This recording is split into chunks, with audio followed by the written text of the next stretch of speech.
आज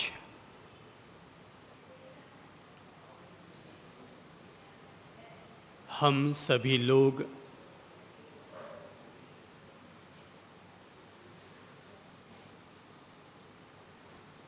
ध्यान के बारे में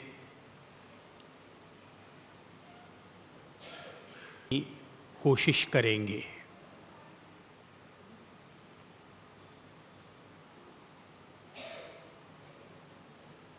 सामान्य तौर पर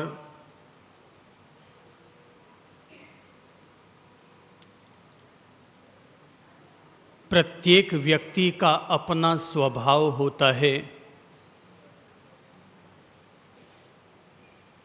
अपनी विशेषताएं और अपनी कमजोरियां हुआ करती हैं।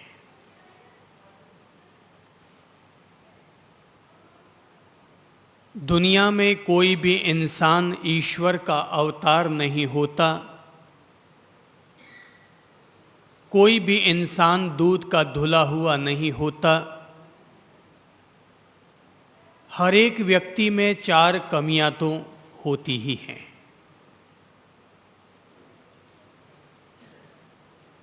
बाहर से अगर हम लोग देखने जाएं तो सभी लोग अच्छे लगते हैं, चेहरा भी अच्छा लगता है। हर कोई व्यक्ति रोज स्नान करता है, साबुन लगाता है, सलीकेदार कपड़े भी पहनता है और अपनी ओर से अच्छा व्यवहार भी करने की कोशिश करता है। अच्छा कहलाने वाला और अच्छा दिखने वाला ये इंसान सामान्य तौर पर तभी तक अच्छा रहता है जब तक सामने वाला हमारे साथ अच्छा व्यवहार और बर्ताव करता रहता है। या तो सामने वाला अच्छा व्यवहार करता है इसलिए हम उसके साथ अच्छा व्यवहार करते हैं, और या फिर हमारी कोई मजबूरी होती है कि जिसके चलते हमें सामने वाले के आगे झुकना पड़ता है, दबना पड़ता है, तो हम भी उसके साथ अगले के द्वारा गलत व्यवहार किए जाने के बावजूद हम उसे झेलते हैं, सहन करते हैं और अपनी ओर से निभाते हैं। लेकिन आमतौर पर देखने को मिलता है कि जब भी इंसान के प्रतिकूल व्यवहार होता है तो इंसान क्रोधित हो जाता है। कोई भी हमारी थोड़ी सी भी उपेक्षा या अपमान कर देता है तो हम उसे बर्दाश्त नहीं कर पाते। खास तौर पर 4 लोगों के बीच में जब कोई हमारी तौहीन कर देता है तो हम उसे किसी भी स्थिति में हजम नहीं कर पाते हैं। और ये जो हजम ना होने की स्थिति है, क्रोध करने की स्थिति है, या इसी तरह से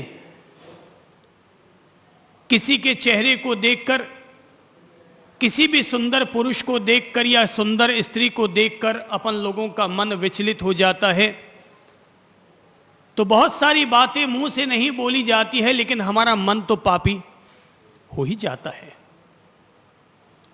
ठीक है, गुस्सा आ गया तो हमने झट से उसको प्रकट कर डाला, पर अगर किसी भी स्त्री को देखकर या किसी भी पुरुष को देखकर हमारा मन जो विचलित होता है, अपवित्र होता है, दूषित विचार हो उठ आते हैं, हम उसे प्रकट तो नहीं कर पाते लेकिन हमारे अंतर मन में उसके बीज तो पनप ही जाते हैं।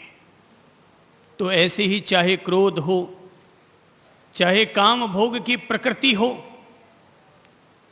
चाहे प्रशंसा की बात हो और हम लोग प्रशंसा सुनकर के अपने भीतर राग भाव ले आते हैं या घमंड का भाव ले आते हैं या अहंकार हमारे भीतर साकार हो जाता है, या कहीं पर भी लोभ प्रलोभन मिलता है तो हम लोग उस प्रलोभन के चक्कर में आ जाते हैं, या फिर कहीं भी झूठ बोलने का, चोरी करने का, प्रपंच करने का मौका मिलता है और अपन लोग उस मौके को चूकते नहीं है। इसीलिए इसी वजह से मैं कहा करता हूं कि अपन सभी लोग तभी तक ईमानदार रहते हैं जब तक अपन लोगों को बेईमानी करने का मौका नहीं मिलता। बेईमानी करने का मौका मिला लेकिन फिर भी हम ईमानदार रहे तो ये हुई इंसान का असली धर्म, उसका असली ईमान। चोरी करके, प्रपंच करके 100 करोड़ का धन इकट्ठा करने की बजाय अपनी ईमान पर इकट्ठे रहना या अपने ईमान पर अडिग रहना कहीं ज्यादा श्रेष्ठ होता है। पर यह अपना पापी मन, यह अपना चोर मन, यह अपना उतावला मन, यह अपना लोभी और लालची मन मौका मिला और झट से सारा ज्ञान धरा रह जाता है, अच्छी बातें धरी रह जाती है, इमेज जो हमने बनाई थी वो भी धरी रह जाती है और अपन लोग 1 मिनट में लोभी भी बन जाते हैं, गुस्सा भी कर बैठते हैं, चोरी भी कर सकते हैं, झूठ भी बोल सकते हैं, प्रपंच भी कर सकते हैं। अर्थात जो अपन लोग बाहर से धार्मिक कहलाने वाले, नैतिक कहलाने वाले, सामाजिक कहलाने वाले, मानवीय कहलाने वाले जो इंसान हैं, ये अपन लोग 10-20% ही ऐसे हैं। बाकी तो भीतर में 70-80-90% हर आदमी एक खोटा सिक्का हुआ करता है। अपन लोग अपने आप को देखें, अपने आप का मूल्यांकन करें तो पता चलेगा कि हम लोग कैसे हैं। तो हमारे जीवन का एक सत्य तो यह हुआ कि हम लोगों के भीतर या हम लोगों के साथ या हम लोगों के पास अच्छाइयां हैं। ऐसा नहीं है कि अपन कोई बिल्कुल ही खोटे सिक्के हैं, अच्छाइयां हैं, अच्छा व्यवहार भी करते हैं, अच्छे ही दिखते हैं, लेकिन अपन लोगों में खोटाई भी है। और अपन लोग अच्छे तभी तक अच्छे रहते हैं जब तक सामने वाला हमारे साथ अच्छा व्यवहार करता है, बर्ताव करता है, तब तक हम अच्छे रहते हैं। यह हमारे जीवन का पहला सत्य अपन लोगों को यह स्वीकार कर लेना चाहिए। मैंने कहा आज अपन लोग ध्यान को समझेंगे। तो जीवन में ध्यान की जरूरत क्यों है? क्योंकि अपन लोग भीतर से खोटे हैं। बाहर से फोटोग्राफी सबकी बहुत अच्छी है, लेकिन भीतर से एक्सरे करने जाओ तो अपन सब लोगों के भीतर एक कहीं काला नाग छिपा हुआ है, चंड कौशिक। अपन लोगों के भीतर कहीं ना कहीं एक सांड छिपा हुआ है, किसी न किसी को सींग मारने के लिए। अब सांड को अगर अपन गुड़ देंगे तो वो सींग कैसे मारेगा? वो सींग तभी तो मारेगा ना जब अपन अपनी तरफ से उसको लाठी दिखाएंगे। तो लाठी दिखी और सांड ने सींग दिखाया। तो भीतर में हमारे कचरा है। पहले हमारे जीवन का जो सत्य है वो ये है कि हमारे भीतर क्रोध है, कषाय है, अहंकार है, काम वासना है, भोग की प्रकृति है, और ये सब चीजें हमारे भीतर विद्यमान हैं।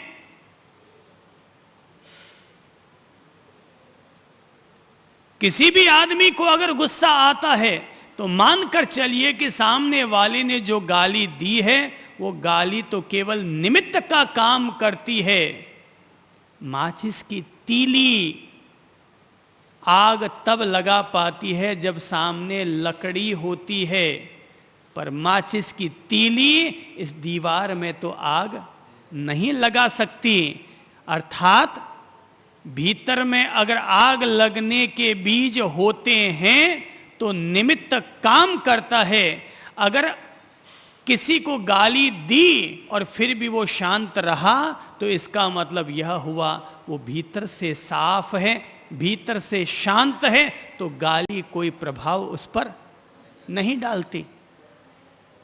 सामने, अपने सामने किसी सुंदर स्त्री को देखा या सुंदर पुरुष को देखा, लेकिन देखने के बावजूद हमारे मन में कोई विचलन, कोई विकार पैदा नहीं हुआ तो समझ लेना चाहिए हमारे भीतर विकार नहीं है या विकार कम है।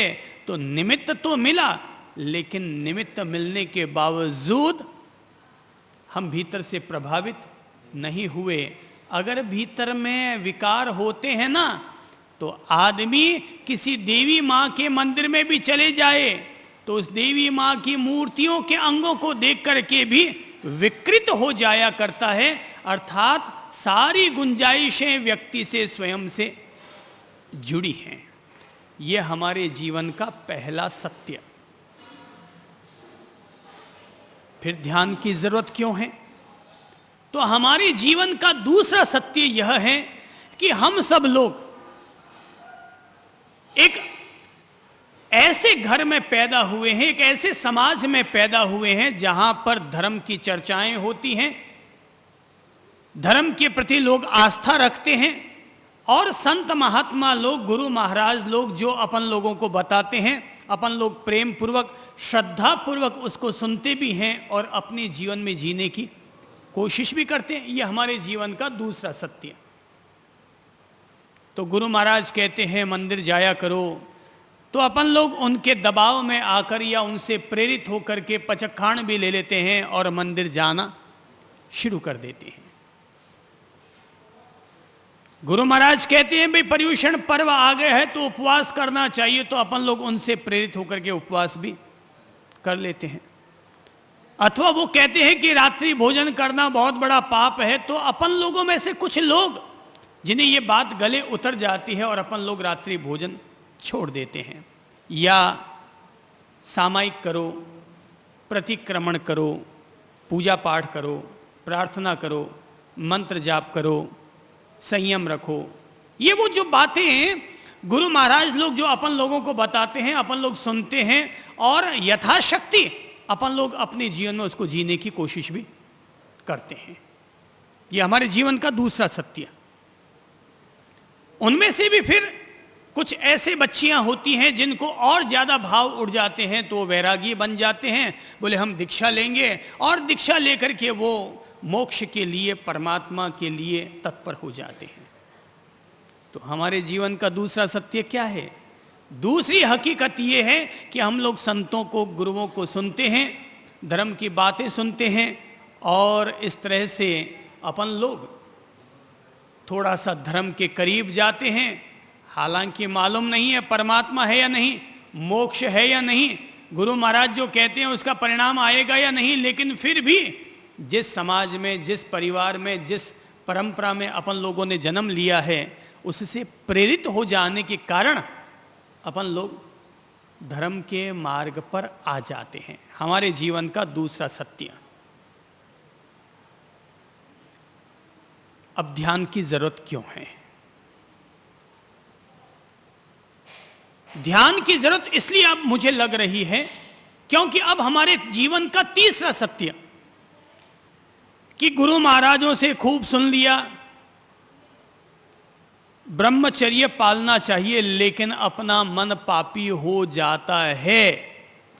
गुरु महाराजों से सुन लिया, धर्म की किताबों में पढ़ लिया कि गुस्सा नहीं करना चाहिए, मगर फिर भी निमित्त आकर के जैसे ही बनता है, धर्म का ज्ञान सारा धरा रह जाता है और अपन लोग गुस्सा कर बैठते हैं। तो ध्यान की जरूरत क्यों है? आदमी ने अपनी समस्याओं का समाधान पाने के लिए धर्म की शरण ली और धर्म के कई नियम उपनियम अपनाए, लेकिन इसके बावजूद 40 साल तक मंदिर चले गए, लेकिन अब भी धंधे में उलटफेर अपन लोग करते हैं। 30 साल हो गए सामायिक करते हुए, मगर फिर भी अपन गुस्सा करते हैं। मालाएं फेर ली खूब, मगर फिर भी अभी भी मन वहीं का वहीं भटकता है। तो फिर इंसान को लगता है आखिर ऐसा कौन सा मार्ग होगा कि जिस मार्ग पर चलने से हमारा क्रोध शांत हो सके, हमारा क्रोध प्रेम और शांति में तब्दील हो सके, हमारा अहम भाव विनम्रता में बदल सके। हमारे भीतर जो लोभ और लालच की प्रकृति है, उस लोभ और लालच की प्रवृत्ति किस तरह से अपरिग्रह और अनासक्ति में बदल सके। मोह माया में जो हमारा मन उलझा हुआ रहता है, तो आखिर वो कौन सा रास्ता हो सकता है कि जिस रास्ते पर जाने से आदमी सबके बीच में रहते हुए भी कमल की पंखुड़ियों की तरह अपना जीवन जी सके, निर्मोही, अनासक्त, विरक्त जीवन जी सके। तो इंसान तब एक ऐसे रास्ते से मुखातिब होने के लिए तत्पर होता है जो रास्ता कहीं और नहीं ले जाता, किसी और से नहीं मिलाता, कुछ और करने की प्रेरणा नहीं देता। वो रास्ता है ध्यान का रास्ता, जो व्यक्ति को अपने आप से मिलाता है। ध्यान का संबंध न मंदिर से है, ध्यान का संबंध न किसी। जरा एक बात सोचो, याद करो, जब अपन आईने के सामने जाकर खड़े होते हैं, जब अपन दर्पण को देखते हैं, तो क्या किसी तरह का आरोपण करते हैं कि ऐश्वर्या राय ऐसी है, कि अमिताभ बच्चन वैसा है, कि सलमान खान का रुतबा ये है, कि शाहरुख खान वैसा होगा? दर्पण के सामने जाकर खड़े होते हैं तो जैसा होते हैं अपने आप को वैसा देखते हैं। हाँ, उसमें हम ये जरूर करते हैं, दर्पण को देखते हैं और देखते समय लगता है बालों की ये लटा ठीक नहीं है तो उसको ठीक कर लेते हैं, या चेहरे पर यहाँ थोड़ा सा दाग है तो उसको घिसा के ठीक कर लेते हैं, या थोड़ा मन के अनुरूप चेहरा नहीं है तो थोड़ा सा क्रीम उठाते हैं और लगा लेते हैं, बोले हाँ अब ये चमकने लग गया। कुल मिलाकर के आदमी कोई तरह का आरोपण नहीं करता। नंबर एक, जैसा होता है अपने आप को वैसा देखता है। नंबर दो, जैसा होता है अगर वैसा ठीक नहीं होता तो हम कोई साधन अपना करके उसको ठीक करने की कोशिश करते हैं। मैं ये सब बातें क्यों कह रहा हूं? मैं ये सब बातें इसलिए कह रहा हूं क्योंकि जब कोई साधक अपने आप से मुलाकात करेगा तो उनको इन सभी समस्याओं का सामना करना पड़ेगा। तो समस्याएं हमारे सामने न आए तो हम ध्यान कैसे करें, उससे पहले नंबर एक, अपने अपने सत्य को समझें। नंबर दो, जो हम साधन अपनाते हैं उन साधनों का हमें कितना परिणाम मिल पाया, हम उस सत्य को भी समझ लें। और तीसरा, तब हमें बात ये समझ में आ जाए कि ध्यान it is the compulsory for your life, कि ध्यान हमारे जीवन के लिए निश्चित तौर पर अपरिहार्य है, अनिवार्य है। ये बात हमारी समझ में भली भांति आ जानी चाहिए। तो ध्यान क्या है? अपने आप से अपनी मुलाकात का नाम ध्यान है। जरूरी नहीं है कि व्यक्ति 10 मिनट तक, 20 मिनट तक या 30 मिनट तक या 1 घंटे तक ध्यान करे। आईने को आप कितनी देर देखते हैं? 2 मिनट, 1-2 मिनट। तो आप ध्यान 1-2 मिनट का भी कर सकते हैं। जरूरी नहीं कि आधे घंटा लगातार ध्यान किया जाए, केवल 2 मिनट का भी ध्यान कर सकते हैं। पर जरा सोचो, आईने में अगर हमें अपना 2 मिनट तक चेहरा दिखाई ना देगा तो हम क्या करेंगे? आईने को साफ करेंगे ना, भाई चेहरा दिखाई नहीं दे रहा है तो आईने को साफ करेंगे, कुछ और करेंगे, कुछ और करेंगे, और तब हम कुछ और अभ्यास, कुछ और विधि, कुछ और प्रैक्टिकल प्रयोग करना चाहेंगे ताकि हमें अपना चेहरा सामने दिखाई दे सके। ध्यान अर्थात एकांत में बैठकर वाणी और मन में मौन धारण करके भीतर के दर्पण में अपने आप को देखना है, अपने आप को जानना है, अपने आप को समझना है। हम जैसे भी हैं, खरे हैं तो खरे, खोटे हैं तो खोटे। मैं अगर कभी अपनी खोटाई बता देता हूं ना, तो इसलिए खोटाई बता देता हूं क्योंकि जो आदमी आईने को देखता है ना, वो अपने आप से कुछ छिपाता नहीं है, उससे कुछ छिपता भी नहीं है। जो है वो है। कोई ये थोड़ी है कि खोटाई केवल मुझ में ही है, सब में ही है। मेरे बाप में नहीं थी, कि मेरे दादा में नहीं थी, कि परदादा में नहीं थी, कि लड़दादा में नहीं थी, कि महावीर में नहीं थी, कि बुद्ध में नहीं थी। किसमें खोटाई नहीं थी? अगर उनमें खोटाई नहीं थी तो महाराज बनने की कहां जरूरत थी, संन्यास लेने की कहां जरूरत थी? खोटाई तो सब में है। तो अपनी खोटाई को व्यक्ति समझता है, मैं भीतर से ये हूं, अच्छा दिखता हूं, पर तभी तक अच्छा दिखता हूं जब तक गलत निमित्त हमारे सामने उपस्थित नहीं होते हैं। तो ध्यान क्या है? ध्यान क्या है? अपने आप से पूछो और बोलो, ध्यान क्या है? अपने आप को अंदर से जानना। अच्छा कहा आपने। नंबर 2, ध्यान क्या है? अपने आप से अपनी मुलाकात करना ध्यान है। ध्यान शब्द का अर्थ होता है लगना। मन लगा करके किसी काम को करना ध्यान है। जैसे टीचर कहेगा ध्यान दीजिए, गौर कीजिए। ध्यान दीजिए अर्थात अटेंशन प्लीज। ध्यान का मतलब क्या हुआ? मैं बिल्कुल सीधे सरल शब्दों में ध्यान को समझ और समझा रहा हूं कि ध्यान क्या है। जैसे ही टीचर कहता है छात्र से ध्यान दीजिए, अथवा कोर्ट में बैठा हुआ जज जैसे ही शोरगुल होने लगता है तो झट से हथौड़े को कानून की पीठ पर बजाता है और कहता है शांत शांत, ध्यान दीजिए, गौर कीजिए, इधर उधर में अपना दिमाग मत लगाइए, एक तरफ गौर कीजिए। बच्चा क्लासरूम में बैठा होता है कि इतने में ही पेड़ पर बैठी हुई चिड़िया की आवाज आती है और बच्चे का ध्यान चिड़िया पर चला जाता है। तभी टीचर कोई प्रश्न पूछता है और वो तो बाहर देख रहा था। तो तभी टीचर कहता है ए ध्यान दो, अथवा एक चौक उठाता है और बच्चे पर फेंकता है और कहता है छोरा तेरा ध्यान किधर है?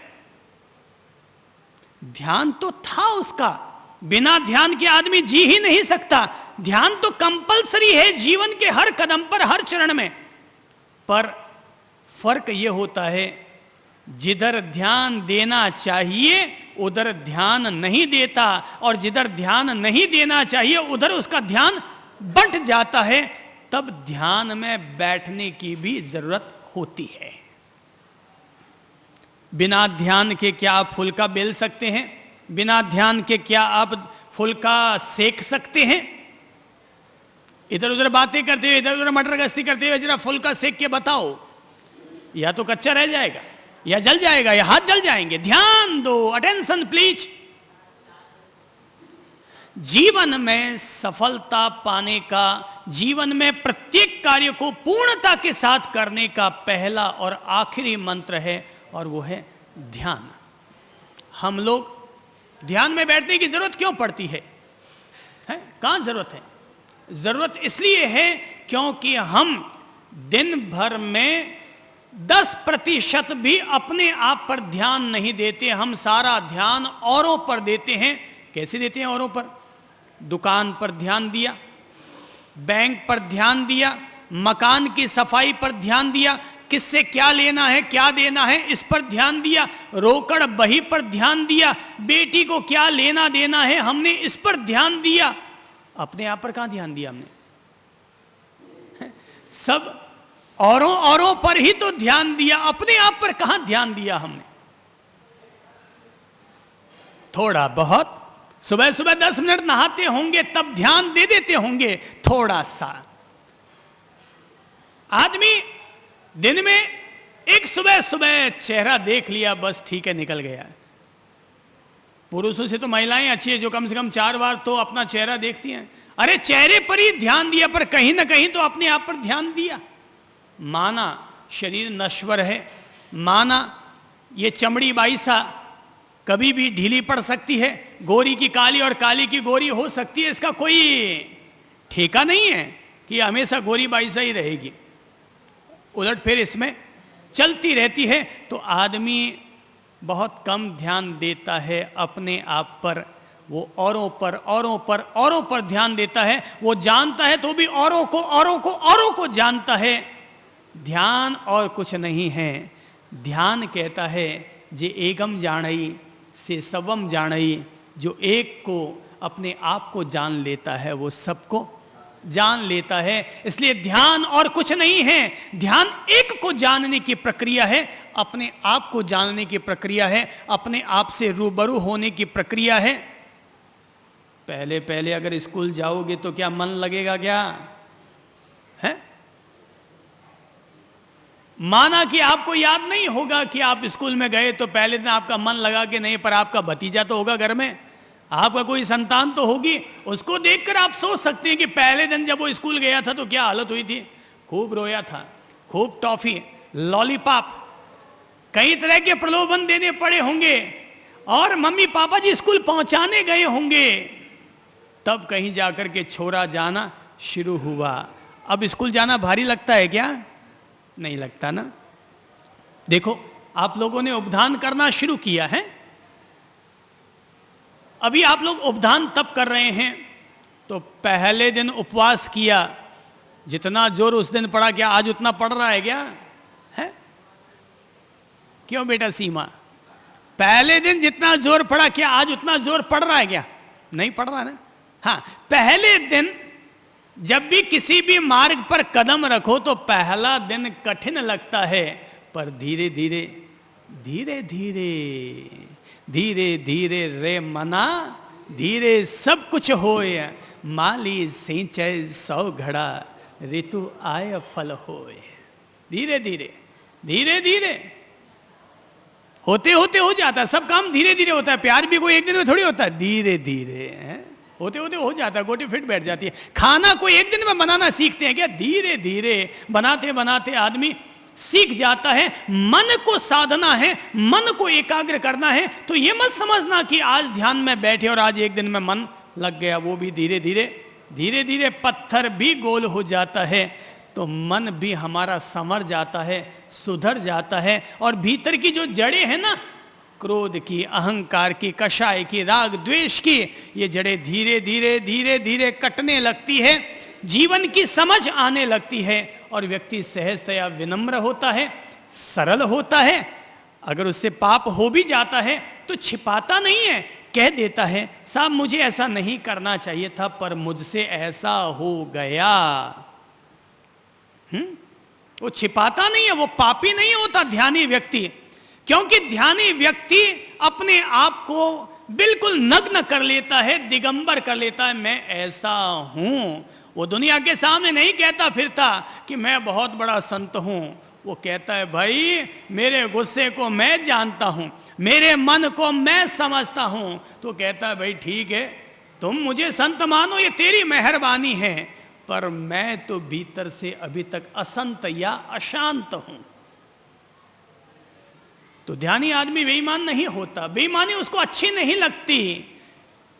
क्या जब आप चेहरे को आईने में देखते हैं तो अपना ओरिजिनल चेहरा देखना चाहेंगे या कोई मुखौटा पहना हुआ है उसको देखना चाहेंगे? है असली चेहरे को।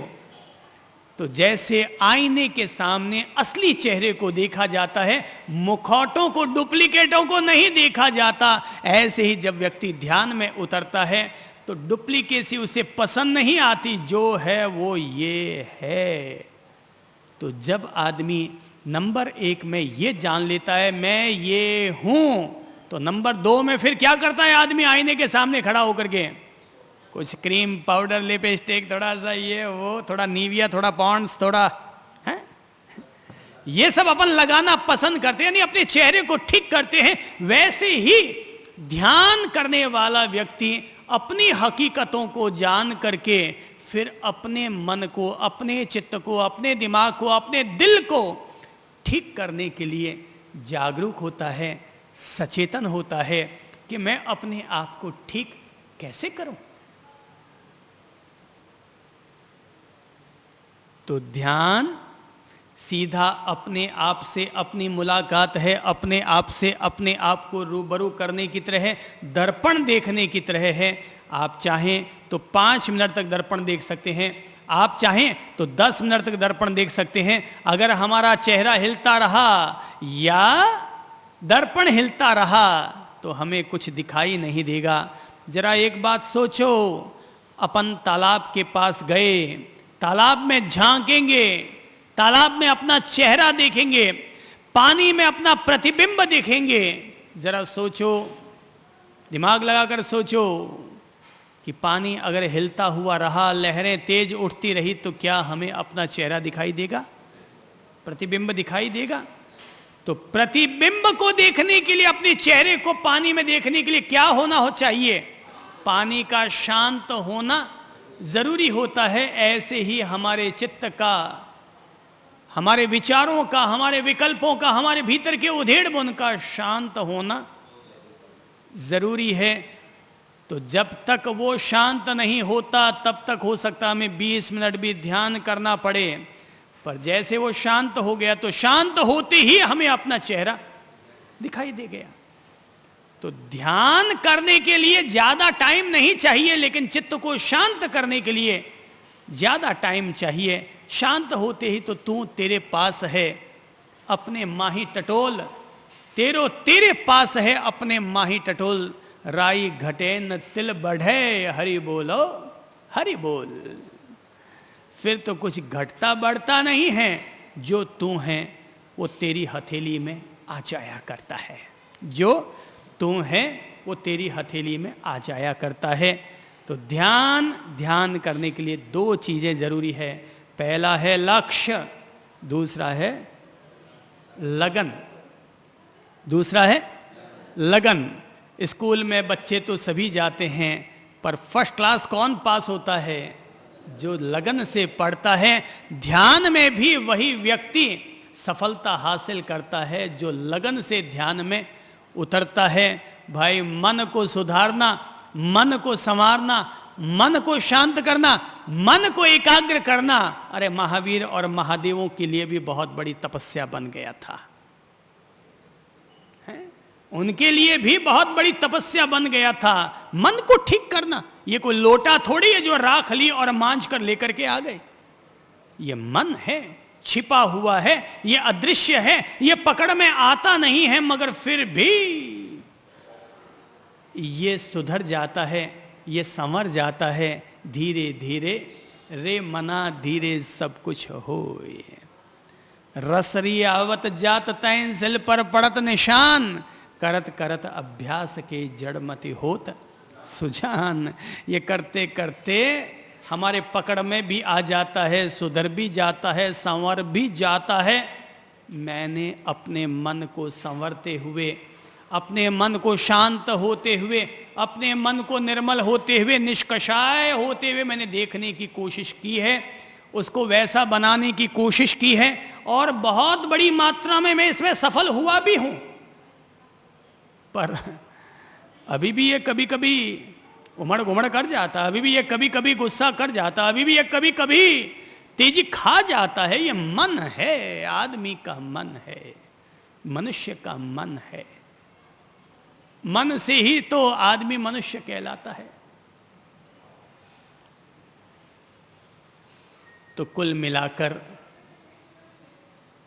हमें बात समझ में आ गई है कि हर किसी व्यक्ति को अपने आप को सुधारने और संवारने के लिए, पहला अगर कोई मंदिर है, पहली अगर कोई सामायिक है, पहला अगर कोई प्रतिक्रमण है, पहला अगर कोई आराधना स्थल है, तो वो व्यक्ति स्वयं है।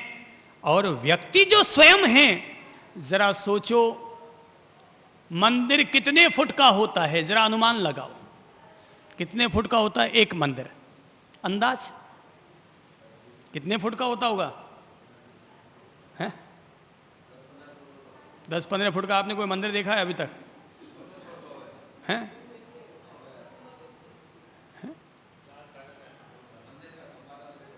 मंदिर का गंबारा इतना होता है, और मंदिर पूरा कितना बड़ा होता है? हैं? अरे मंदिर कितना बड़ा होता होगा? 40 बाई 40 का, 50 बाई 50 का, 30 बाई 30 का, इतना बड़ा मंदिर होता है। मंदिर में गर्भगृह कितना होता है? बड़ा क्या है? प्लॉट। प्लॉट में फिर उससे छोटा क्या होता है? मंदिर। मंदिर में उससे छोटा क्या होता है? गर्भगृह, जिसमें मूर्ति बैठती है। और गर्भगृह से छोटा क्या होता है? मूर्ति। तो वो मंदिर होता है 25 बाई 25 का। जरा अपन सोचें, अपना मंदिर कितने फुट का है? हैं? आपके शरीर का साइज क्या है? क्यों कमल जी, आपके शरीर का साइज क्या है? 5 फुट बाई 2 इंच, 3 इंच, कोई 5 इंच होगा, 5 बाई कोई 9 होगा। आपको कुतुब मीनार तो होने से रहा, लंबा हो के भी कितना हो जाएगा? कोई कुतुब मीनार, कोई ताजमहल जितना बड़ा तो होगा नहीं। तो अधिकतम अपन मानते हैं 6 फुट और न्यूनतम मानते हैं 5 फुट, 4.5 फुट, चाहे आप महिला हो या पुरुष हो। अपन अगर औसतन मान लेते हैं 5.5 फुट। अब अगर आप बैठ गए हैं तो आपका साइज कितना हो गया? खड़े हैं तो आपका साइज है 5.5 फुट, बैठ गए तो कितना साइज हो गया? लंबाई नाप लो पहले तो। कितना है? 2.5 फुट की 3 फुट? कितना मानते हैं? 3 फुट मानते हैं। ठीक है। दुनिया का सबसे बड़ा सत्य यह है कि इंसान का सारा सत्य, सारी संभावनाएं, सारी कमजोरियां, सारा जो कुछ भी है, अपन खरे खोटे, विकार वाले या पवित्र, अपन जो कुछ है वो इस 3 फुट में है। अपना सत्य अपने से जुदा नहीं है। चाहे पति हो चाहे पत्नी हो, पैदा हुए तो पति साथ नहीं था, पत्नी साथ नहीं थी, बाद में संयोग है, मरेंगे तो उससे पहले 2 में से एक का खेला खत्म हो जाएगा। अपना सत्य, अपनी कमजोरियां, अपने विकार जो कुछ हैं वो इस 3 बाई 3 के साइज में है। तो जीवन का ये सत्य समझ में आ जाना चाहिए। ध्यान हमें 3 बाई 3 के अलावा कहीं नहीं ले जाता। ध्यान हमें इस 3 बाई 3 के अलावा कहीं नहीं ले जाता। ये 3 बाई 3 में ही है जो कुछ है तुम्हारा। तो अब देखो, अपने शरीर को समझो, कहां होगी इसमें आत्मा, कहां है मन, कहां है दिल, कहां है पेट, कहां है मलमूत्र, कहां है इसमें शक्ति, कहां है इसमें प्राण। क्योंकि ध्यान हमें कहीं और नहीं ले जाता, किसी और से नहीं मिलाता, कहीं और जाने का नहीं कहता। ध्यान इस 3 बाई 3 से जुड़ा है। अब देखो, अपने आप की काया को समझो, किताबों को छोड़ो कि किताबों में ध्यान क्या लिखा है, गुरु महाराज लोग क्या समझाते हैं। देश भर में, दुनिया भर में ध्यान की इतनी सारी पद्धतियां, इतने सारे ध्यान के उपदेश देने वाले, ध्यान सिखाने वाले लोग होंगे। अपन तो खुद से सीखेंगे। आदमी को असली ज्ञान किताबों से नहीं मिलता, गुरुओं से नहीं मिलता। असली ज्ञान आदमी को अपने आप से मिला करता है। तो 3 बाई 3 अपने आप में ढूंढो, कहां है प्राण, कहां है शक्ति, कहां है मन, कहां है भावनाएं। तो अब हम अपने शरीर को समझें। Attention please. तो अब हम देखते हैं शरीर के निचले हिस्से में क्या है? टांगे। क्या है? टांगे चलने के काम आती हैं। टांग कट जाए तो भी आदमी जिंदा रह सकता है। टांग से ना हम सोचते हैं, टांग में ना कोई भावनाएं उठती हैं। हां, जब मनुष्य के शरीर में विकार उठते हैं तो विकारों के उठने पर या उनकी पूर्ति होने पर हमारी टांगों में अलग तरह के संवेदन हो सकते हैं। इसके अलावा कुछ नहीं होता। तो यानी टांगों में, हमारे पांवों में हमारे विकारों की जड़ें फैली हुई हैं। हमारे पांवों में हमारे विकारों की जड़ें फैली हुई हैं, तभी तो उनमें हलचल होती होगी, नहीं तो क्यों हो। तो टांगों में क्या है? सिवा विकार के और कुछ नहीं है। इसके अलावा ये लेफ्ट राइट, आगे पीछे चलने और चलाने का काम करती है। इसके अलावा टांगों में कुछ नहीं है। अब देखिए हम अपने शरीर को, हाथों को अगर देखते हैं तो ये हाथ सामान को उठा सकते हैं, कहीं पर रख सकते हैं, लिख सकते हैं, पर ये हाथ सोच नहीं सकते। इन हाथों में कोई भावनाएं नहीं है। सोचने वाला कोई और है जो कहता है हाथ ऊपर उठा, तो हाथ ऊपर उठते हैं। वो कहते हैं हाथ नीचे रख, तो भीतर से कहने वाला कोई और है, कहीं और है जो कहता है हाथ नीचे रख, तो हाथ नीचे हो जाते हैं। तो हाथ भी मूल्यवान नहीं है। अब शरीर में कहां हम ध्यान धरें? पांवों को अलग कर दिया, हाथों को अलग कर दिया। अब कहां से कहां तक का हिस्सा आ रहा है? बैठक से लेकर माथे तक का हिस्सा। बैठक से लेकर माथे तक का हिस्सा। अब हम ध्यान दें अपने बैठक पर, तो बैठक के भाग पर ध्यान देते तो वहाँ क्या है? गोबर, मल मूत्र और क्या है? हम अपने शरीर पर ध्यान दें। हो सकता है आपको मेरी बात सुनकर हंसी आ रही है। कपड़ों से ढकने से कोई चीज ढकती थोड़ी ही है। अरे कपड़ों को अगर अपन पहन ले तो दूसरों के सामने ढक सकते हैं, अपने सामने तो कोई चीज ढकी थोड़ी जाती है। तो अब नीचे क्या है? अपन देखते हैं कि बैठक है, एक दरवाजा है, अंदर और जाते हैं, कुछ आंतें होंगी, छोटी आंत, बड़ी आंत, उसमें मल मूत्र और यही सब रहते होंगे, गर्भाशय, वीर्याशय और ये जो चीजें जो कहलाती हैं, कुल मिलाकर ये सारा पेट का हिस्सा, पेट या पेट का निचला हिस्सा। क्या उसमें अपन उम्मीद रखते हैं कहीं कोई भगवान होगा? इस सारे गुड़ गोबर में अपन कहीं ढूंढकर विश्वास कर सकते हैं कि इसमें कहीं कोई भगवान होगा, कोई आत्मा होगी, कोई ज्ञान होगा, कोई भावनाएं होंगी? कुछ नहीं है, विकार जरूर है वहां।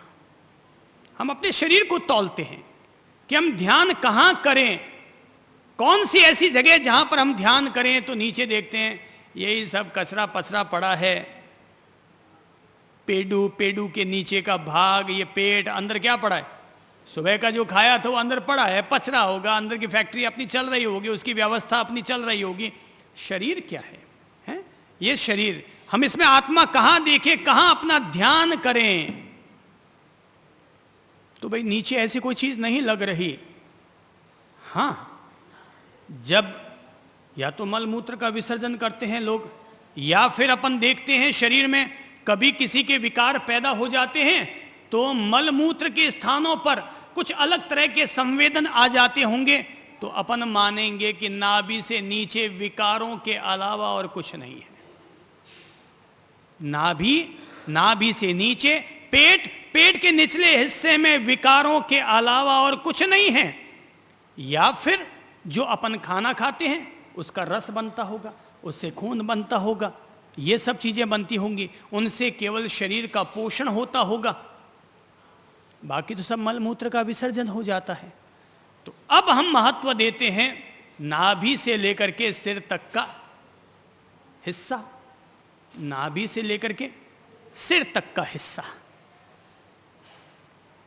क्योंकि नीचे आपको फिर बता दूं, और वो है एक खास तत्व कहलाता है, ध्यान और योगी लोग जो बताते हैं वो है कुंडलिनी शक्ति। तो कुंडलिनी शक्ति का स्थान माना जाता है हमारा मल द्वार और मूत्र द्वार, दोनों के बीच का जो सेंटर पॉइंट होता है वो कहलाता है कुंडलिनी शक्ति। प्रश्न है, ये क्या है कुंडलिनी शक्ति?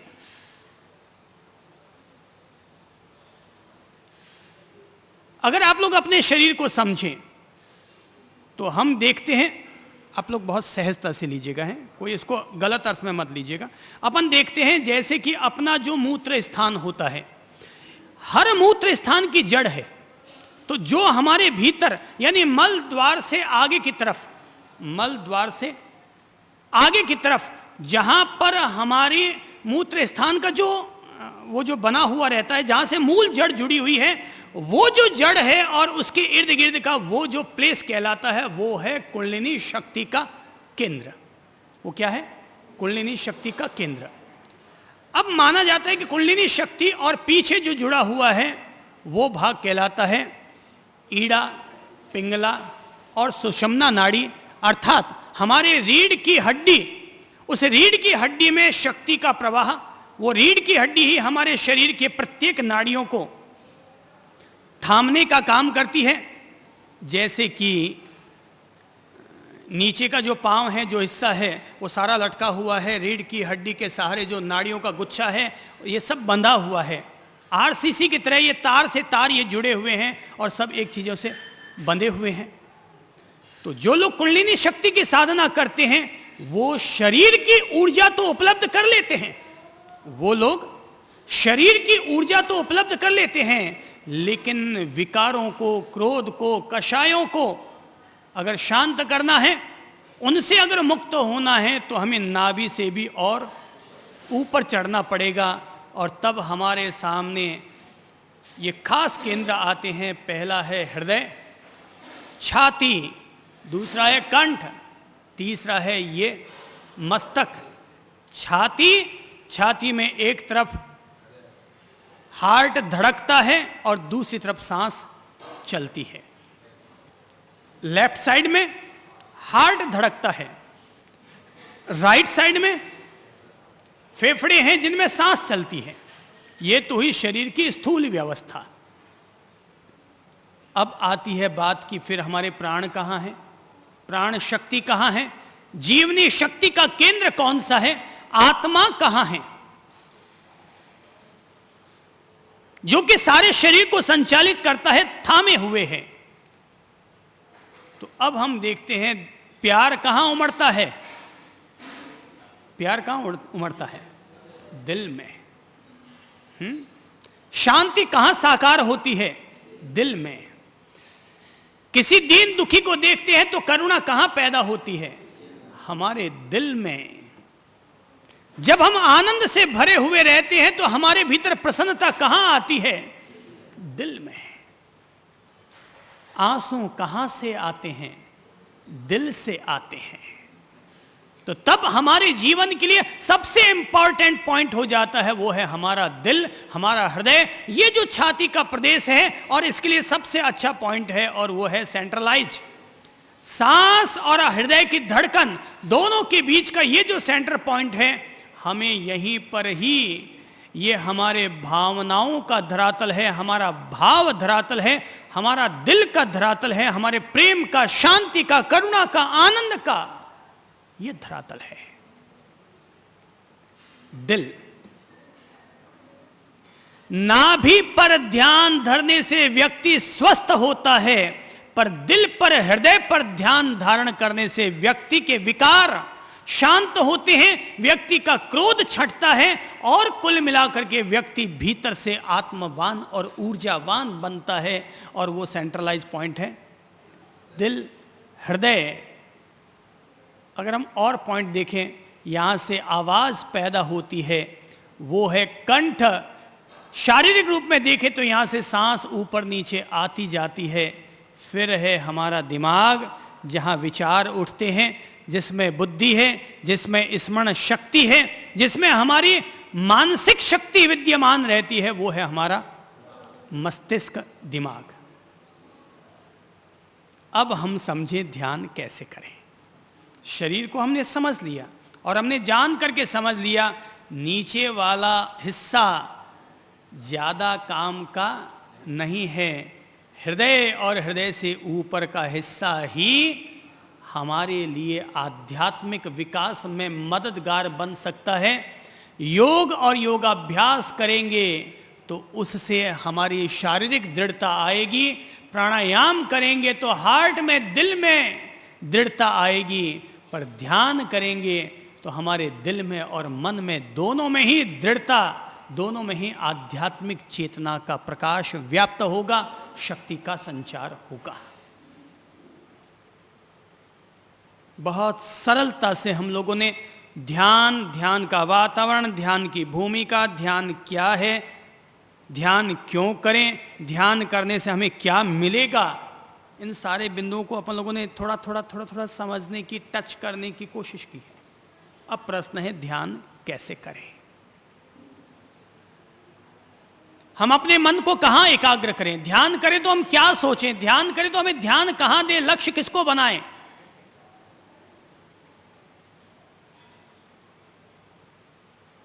तो जब हम ध्यान करते हैं तो हम लोग क्या करते हैं, पहली बात एकांत में जाकर बैठो। लोगों के शोरगुल के बीच में कभी ध्यान व्यान नहीं होगा, क्योंकि शब्द सुनाई देगा और हमारा मन उन शब्दों के निमित्तों को पाकर के प्रभावित हो जाएगा, और मन उधेड़ बुन करने लग जाएगा। अरे हाँ यार, बाहर में जूस बन रहा होगा, मुझे भी प्यास लग रही होगी, ये वो अगड़म बगड़म दिमाग में शब्द निमित्त और हमारे मन को विचलित कर देंगे। तो ध्यान करने के लिए जरूरी है नंबर 1, शांति में जाकर बैठो, एकांत में, जहां बाहर में कोई शोरगुल ना हो। घर का ऐसा कोई भी स्थान ले लें, यहां आ जाएं, शांति हो जहां पर। मकान की छत पर चले जाएं, वहां तो कोई आता जाता नहीं है। और ध्यान में जब हम बैठ रहे हैं तो ध्यान करते समय दूसरा काम, होठों को मौन, बोलो मत, क्योंकि बोलोगे तो दूसरे लोग प्रभावित होंगे। तो होंठ बंद, मौन। पहला चरण क्या हो गया? एकांत, शांति में ले जाकर बैठो, शांत उपवन में बैठो, शांत स्थान में बैठो। दूसरी बात, होठों को बंद करो अपना, ताकि मौन आए। बाहर में हम लोगों से जुड़ते किसके जरिए? जबान के जरिए। मौन है बाबा जी के, तो अब बोलोगे किससे? तो अपने आप भीतर का एकांत भी प्रकट हो सके, और तब हम प्रवेश करते हैं ध्यान में। प्रश्न है कैसे करें ध्यान? ध्यान का मतलब क्या है? गौर करना। ध्यान का मतलब क्या है? अपने आप से अपनी मुलाकात करना। तो जब भी कोई व्यक्ति अपने कमरे में बैठता है तो क्या करता है? पहले कमरे की सफाई करता है। भीतर घुसने से पहले, बैठने से पहले कमरे को साफ कर लेता है, और वो साफ करना ही कहलाता है प्राणायाम। तो आराम से बैठ जाएं, और बैठ करके अपन लोग लंबी गहरी सांस लें, लंबी गहरी सांस छोड़ें, और तब हम अपना कंसेंट्रेशन, अपनी जागरूकता, अपनी सचेतनता श्वासोश्वास पर केंद्रित करें। आती हुई लंबी श्वास का भी एक्सपीरियंस कीजिए, और जाती हुई श्वास का भी अनुभव कीजिए। आती हुई लंबी गहरी सांस का अनुभव कीजिए, और जाती हुई लंबी गहरी सांस का भी अनुभव कीजिए। अर्थात चाहे तो आप श्वासोश्वास पर ध्यान करने के लिए माला भी पकड़ सकते हैं, और चाहे तो ऐसे ही सहज में 5 मिनट तक। और अगर लगता है 5 मिनट का पता नहीं चलता, तो अंगुलियां हमारे पास हैं, और अंगुलियों के पौर पर गिनती करते जाएं, और कम से कम 5 मिनट तक। 1 मिनट में आदमी सहज सांस 15 लेता है, और मंद और गहरी करेगा तो 10 सांस लेगा।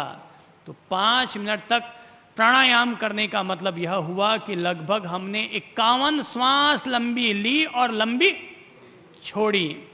तो जैसे झाड़ू लगाने से कमरा साफ हो जाता है, ऐसे ही लंबी गहरी सांस लेने से हमारा बिखरता हुआ, चित्त भटकता हुआ मन, वो भी एकाग्र होने लग जाता है। तो ध्यान में प्रवेश करने का पहला पगथिया है, और वो है आती जाती सांसों को लंबा करो। दीर्घ श्वास लो, दीर्घ श्वास छोड़ो, दीर्घ श्वास लो, दीर्घ श्वास छोड़ो। दीर्घ यानी लंबी, शांत लंबी श्वास लो, शांत लंबी श्वास छोड़ो। सांस इतनी लंबी और गहरी होनी चाहिए कि उसकी आवाज ना हो, वो हमें आनंद देने वाली सांस बन जाए। शांति से गहरी सांस लो, गहरी सांस छोड़ो। जैसे टायर ट्यूब में हवा भरते हैं, तो हवा भरने से ट्यूब फूल जाता है, ऐसे ही प्राणायाम करने से भी हमारी एनर्जी, हमारी प्राण शक्ति चार्ज हो जाती है, सचेतन हो जाती है। तो 5 मिनट तक लंबी गहरी सांस लो, लंबी गहरी सांस छोड़ो। नंबर 1, अगर कोई व्यक्ति पहले चरण में अगर ध्यान में प्रवेश कर रहा है, तो उस दौरान आती जाती सांस के साथ वो 2 में से किसी एक को जोड़ सकता है। या तो आती हुई सांस के साथ सो, और जाती हुई सांस के साथ हम। बोलना नहीं है, केवल मन में एक याद, सो हम, सो हम। और या फिर ओम नमः, ओम नमः।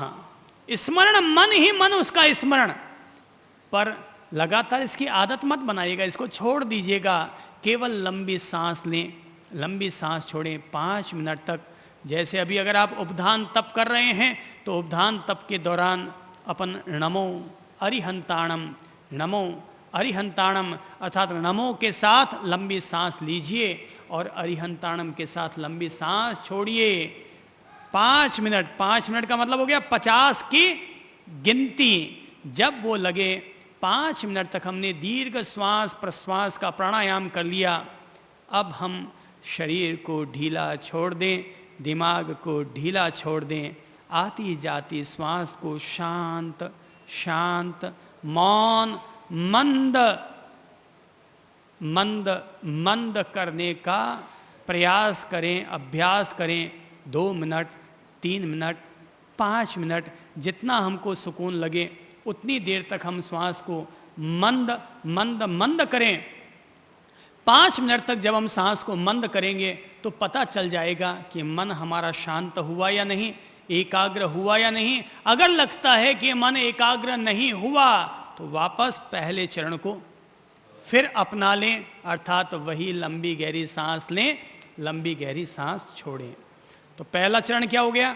लंबी गहरी सांस लेना, लंबी गहरी सांस छोड़ना 5 मिनट तक, और अगले 5 मिनट तक शांत मंद मौन सांस लेना, सहज मंद सांस लेना और मंद सांस छोड़ना।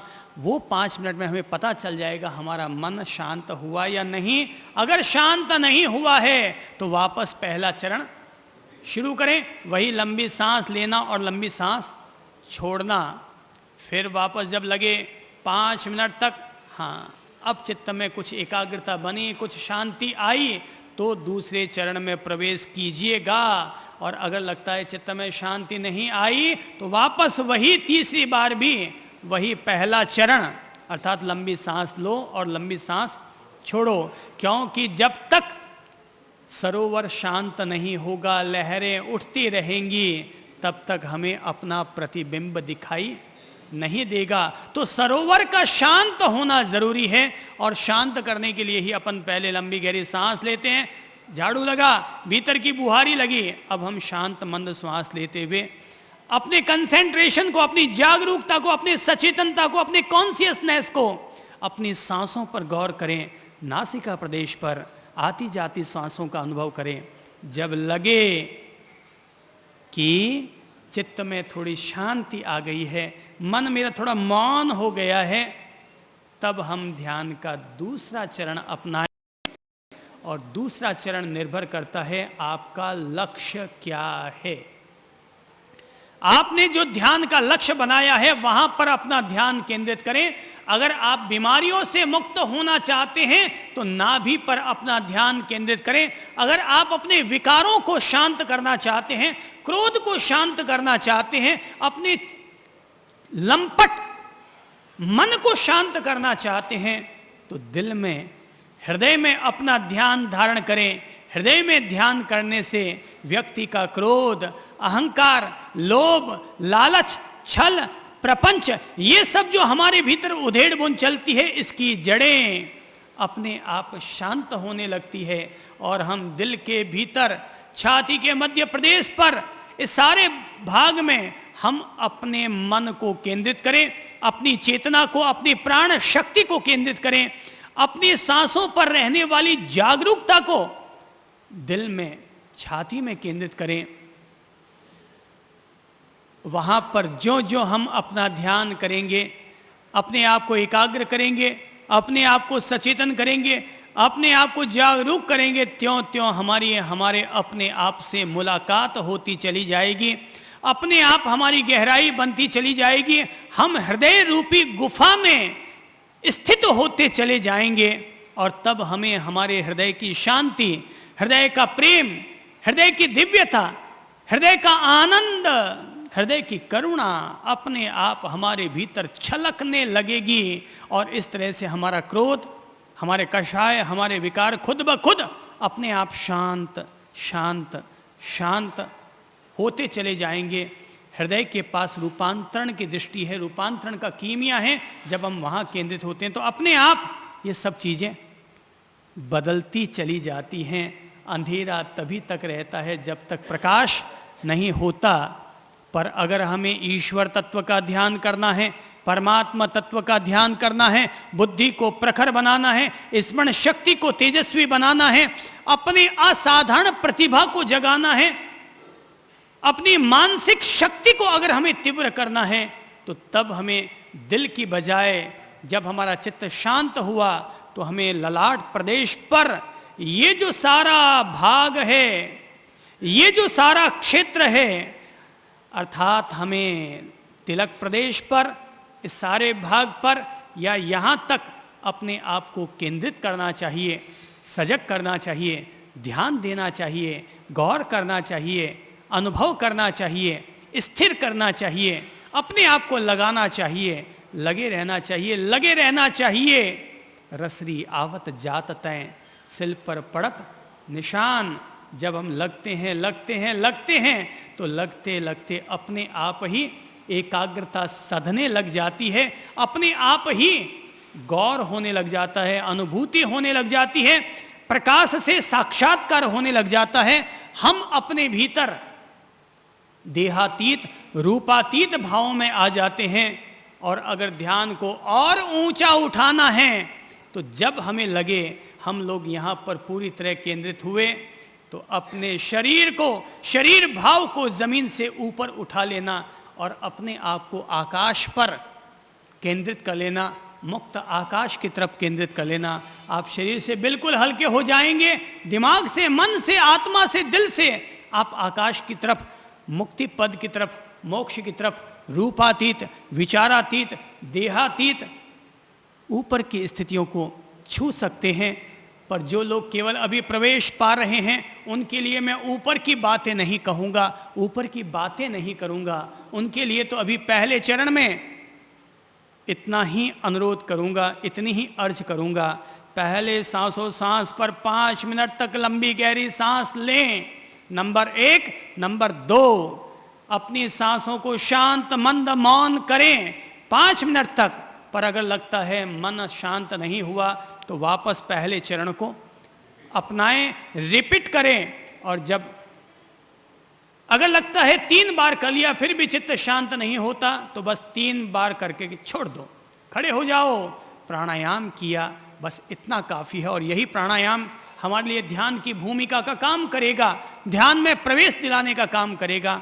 और जब हमें लगे अब चित्त में शांति हो गई तो लक्ष्य को याद करो, आप ध्यान क्यों कर रहे हैं?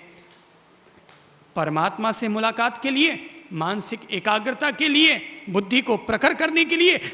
अगर आप इन सब के लिए ध्यान करते हैं तो ललाट प्रदेश पर 5 मिनट तक ध्यान करें। और लगता है विकार, क्रोध, कषाय, शरीर, जीवन की इन कमजोरियों पर विजय प्राप्त करने के लिए अपन ध्यान करते हैं तो दिल पर ध्यान करें।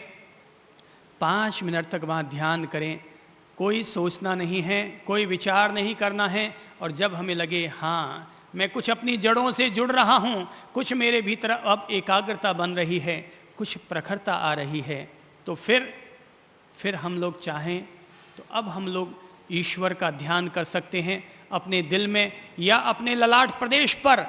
जिस दिव्य रूप को आपको पाना है, जिस दिव्यता का आपको ध्यान करना है, उसको अपने दिल में या यहाँ पर स्थापित कर लें। जैसे कि अभी अगर आप लोग उपधान कर रहे हैं तो नमो अरिहंताणम की मुख्य आराधना कर रहे हैं, तो अरिहंत के स्वरूप को, अरिहंत तत्व को, अरिहंत की छाया को, अरिहंत के नूर को, सिद्ध शिला को अपन लोग या उनकी दिव्य प्रतिमा को अपने दिल में या ललाट प्रदेश पर स्थापित करें।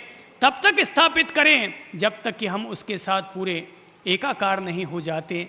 और जब लगे हाँ अब हम लोग खूब ध्यान में मग्न हो गए हैं, आरोपित हर चीज़ को छोड़ देना, शांत, मंद, मौन, अंतर्लीन 2 मिनट, 3 मिनट, 5 मिनट तक जितना हमसे बैठना मुमकिन होता है उतनी देर बैठें। और फिर वापस चित्त अपनी प्रकृति में आ जाएगा, खुद गतिशील हो जाएगा। और जब लगे कि चित्त वापस अपनी प्रकृति में आ गया है, गतिशील हो गया है, तो इसका मतलब यह हुआ कि ध्यान की बैठक पूरी हो चुकी है, एकाग्रता वापस बाहर की गतिविधियों की तरफ चली गई है।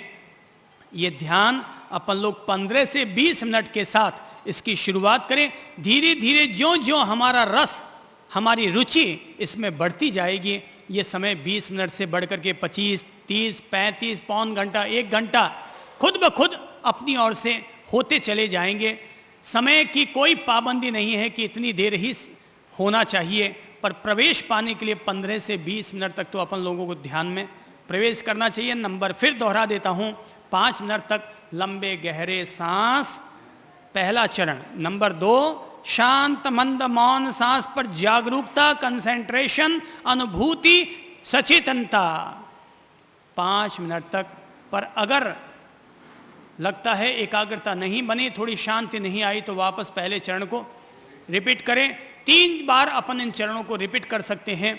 और जब लगे अब थोड़ी शांति आ गई, थोड़ा मैं अपने भीतर की फीलिंग करने लग गया हूँ, तो या तो दिल में और या फिर ललाट प्रदेश पर 2 में से किसी भी एक जगह पर अपन 5-7 मिनट तक ध्यान करें। उसके बाद अपन लोग अरिहंत को, राम जी को, कृष्ण को, महावीर जी को, अपन किसी को भी याद कर सकते हैं और यहाँ पर ध्यान धारण कर सकते हैं। अपन लोग अभ्यास में जुड़े और धीरे धीरे प्रवेश करें, अपने आप एकाग्रता बनेगी, गहराई आएगी, प्रखरता बनेगी। ओम शांति।